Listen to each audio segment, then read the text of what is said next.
K-Bomb bad. Hello there, this is Jedi Master Daniel 96 and I'm recording this video on my phone. Like something weird was going on with the camera on my computer, so I'm doing it on my phone, but I am reviewing Batman Returns, the sequel to the 1989 Batman movie. And this movie came out in 1992 and is directed by Tim Burton, who did the previous Batman movie, which is, prior to this, which I reviewed in last video, which I'll link that down below for you to check out, like after this video. And the way to describe Batman Returns, I mean, it is set during Christmas, and like the movie did not come out in Christmas of 1992. It came out in the summer of 1992. So it's kind of funny that like this movie came out in the summer of 92, but didn't come out in the, the Christmas of, the December of that year. So kind of something there. And this one feels more like a Tim Burton movie. Like this is him, bringing more his spin, where the 89 Batman movie, I mean, just feels like a movie of its time, where this is more like the early 90s sort of standards. And with Burton, like the Penguins thugs, the Red Triangle gang feel like something you would see in other Tim Burton movies. I mean, if you've seen Tim Burton's other movies, you kind of get where I'm coming at. And even the Penguins design in this movie feels, something of a Tim Burton aesthetic as well. So, I mean, that's like a prime example. And the villains are the Penguin, who's played by Danny DeVito, and Michelle Pfeiffer plays Catwoman. So they're kind of like the main villains of this movie.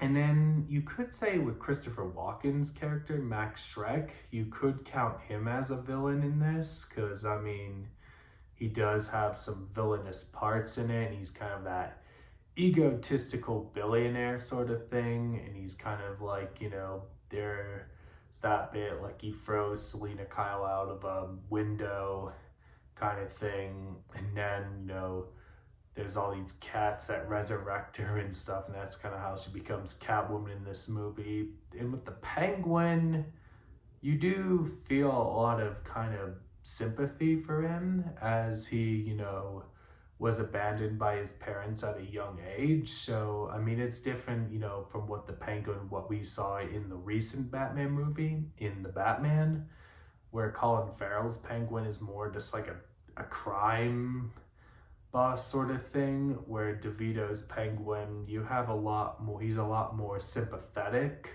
than what we see in the Batman. So that's just kind of a comparison between DeVito's Penguin and Colin Farrell's Penguin. So I just wanted to point that out. I mean, so you have that, and then the Penguin kind of runs from there, and then he kind of wants to frame Batman, and then there's a bit where him and Catwoman team up in that, and then there's bits, in that where like everyone's like behind Oswald Cobblepot and all that, and then there's even a bit where like the Bruce Wayne manages to have like a recording of some things the Penguin says, and then pretty much there's a bit where him and Alfred pretty much get at the Penguin, so kind of some payback and stuff, and then people turn against Cobblepot, aka the Penguin, so that's that there. And then the Penguin's like from the sewers and all that, so we have, and there's a bit where like an army of penguins, and then Alfred manages to get the penguins out of it, and then pretty much Batman's ruining all his plans and stuff, and then we have a fight, and then there's a bit at the end where Selena Kyle gets at Max Schreck, and then Max Schreck dies, and then so you have that, and then like the Penguin dies as well, and then that's pretty much like a little rundown of the movie. And I did enjoy this movie, and I mean, it is a good watch. And to say what is the better Burton movie, whew, that's a tough one. I mean, obviously the 89 movie is good, it's classic. And I think I might lean a little more on this one because, I mean, the uniqueness to it, I guess. I mean, because obviously for Schumacher, best Schumacher movie would be Forever, Batman Forever. I mean, I don't mind Batman and Robin despite the hate it gets. And then, I mean, probably Nolan, it would be The Dark Knight. I mean, with Matt Reeves, we're only one movie in, so probably it'd be the Batman, but I mean, a little tangent there, but I mean, obviously, I'd recommend this movie, and I'd probably rate it about a 9 out of 10. It's my rating.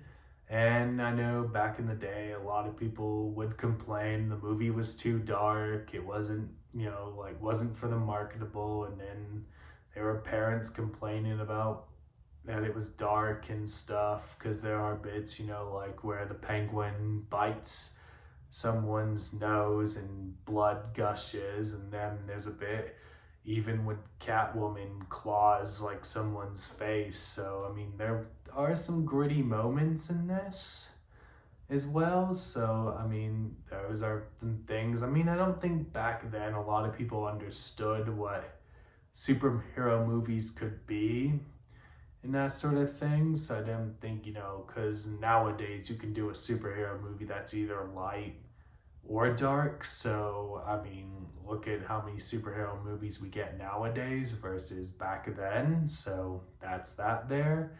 And that does it for me in this video. Don't forget to like this video, subscribe to the channel, comment down below, what did you think of Batman Returns? Like, do you love it? Not love it? Is it your favorite Batman movie? Is it your least favorite? Let me know down below. And share this video, tell your friends to subscribe. Follow me on Twitter, DanRS87, Instagram, JMD96_YT, Facebook, JamMasterDaniel96, and have a great day, and catch you in the next video.